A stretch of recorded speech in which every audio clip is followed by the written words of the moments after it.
Hello students, I am Poddar Madam. Teaches you Science 1 of Standard 9th. Our first chapter is Laws of Motion.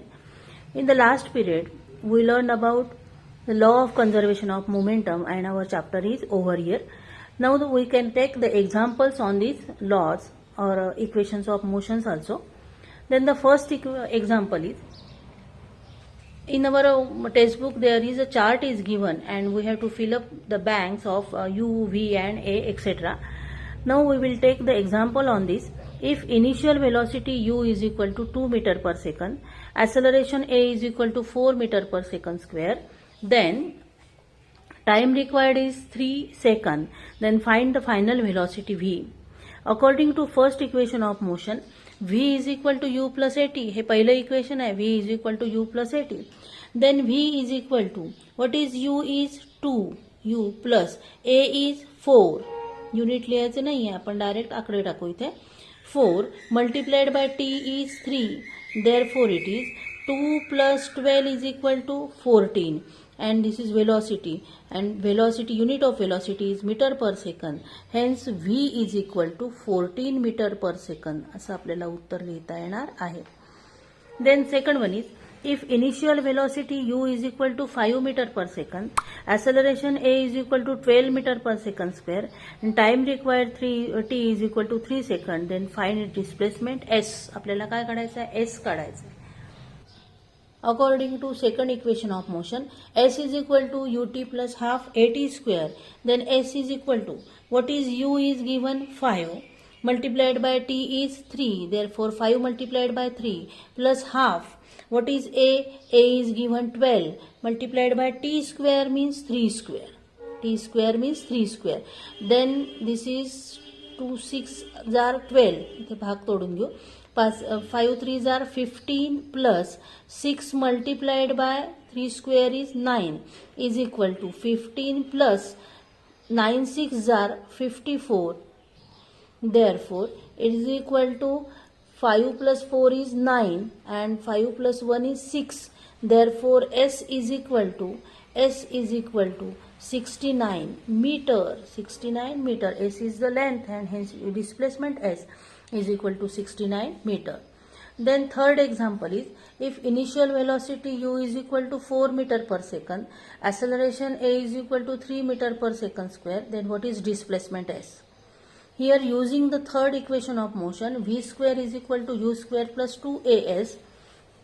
Therefore here v square is given, therefore v square is 8. V is given, value of v, that is final velocity is given, this is 8. Therefore v square is equal to 8 square is equal to u square means 4 square plus 2, a means 3 and multiplied by s. आता solve करू इथे. 8 square is 64 is equal to 16 plus 3 2s are 6s. Therefore 64 minus 16 is equal to 6x. 64 मधनं आपल्याला 16 काढायचे आहे. मग आता याला करू तर आपल्याला जर नसेल लक्षात येत तर आपण असंही करू शकतो. 14 तून 6 गेले, 8 राहिले, हातचा आला 1, किती गेले 4, 48. 6s is equal to 48. Therefore s is equal to 48 upon 6. 8 सखम 48. Therefore it is 8 and displacement is length and hence it is s is equal to 8 meter. S is equal to 8 meter. असं आपल्याला करता येणार आहे. Then next example is, an object of mass 16 kg moving with an acceleration of 3 meter per second square. Calculate the applied force. If the same force is applied on the object of mass 24 kg, how much will be the acceleration? त्याचं acceleration किती आहे? आता पहिली condition काय दिलेली आहे? Object of mass 16 kg म्हणजे पहिलं ऑब्जेक्ट आहे m1 म्हणू आपण, समजा ऑब्जेक्ट असेल त्याचं मास m1 म्हणू.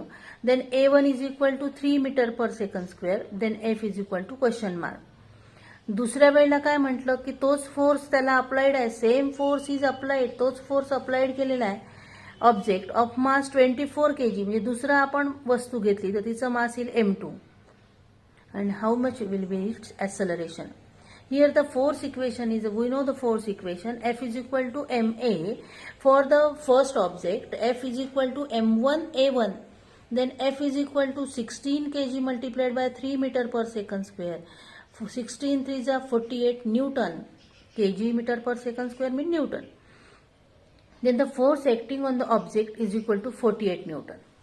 Now F is equal to m2a2, second condition दिलेली आहे, F is equal to m2a2, therefore a2 is equal to F upon m2, m2 ला इकडे आणू, F is equal to F upon m2 is equal to a2, then a2 is equal to 48 is given, आपण काढलेलं आहे, upon 24 is equal to 24 दूने 48 म्हणजे 2 meter per second square, hence the acceleration of the object is 2 meter per second square. Then next example is, an object moves 18 meter in the first 3 seconds, 18 meter in the first 3 seconds, 22 meter in the next 3 seconds, 22 meter in the next 3, and 14 meter in the last 3, in the last 3 seconds. What is its average speed? मग आता आपल्याला दिलेला आहे, average speed आपल्याला काढायची आहे. म्हणजे पहिली स्पीड आहे S1 is equal to 18 meter, T1 is equal to 3, S2 is equal to 22 meter, T2 is equal to 3, S3 is equal to 14 meter, T3 is equal to 3, then average speed is equal to question mark. मग आता average आपण मार्कांचं काढतो तसं तिथे आपल्याला हे करायचंय की टोटल जे काय आहे त्याला आपल्याला भागावं लागतं. तसं आपण इथे म्हणणार आहोत, average speed is equal to total distance travelled upon total time taken. Speed is equal to distance upon time आहे. मग आपल्याला ॲव्हरेज जर काढायचं असेल त्यांचं तर पूर्ण सगळं डिस्टन्स घ्यावं लागेल आणि सगळ्या वेळेने भागावं लागेल. Therefore average speed is equal to S1 plus S2 plus S3 upon T1 plus T2 plus T3.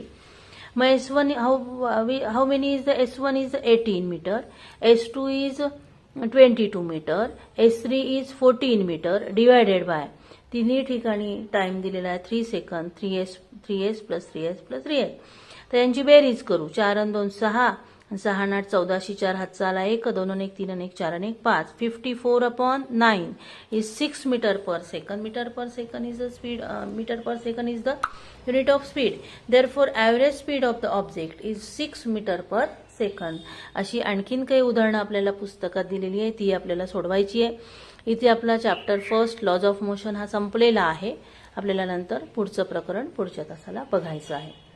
तुम्हाला हा व्हिडिओ आवडला असेल तर लाईक करा, सबस्क्राईब करा. धन्यवाद.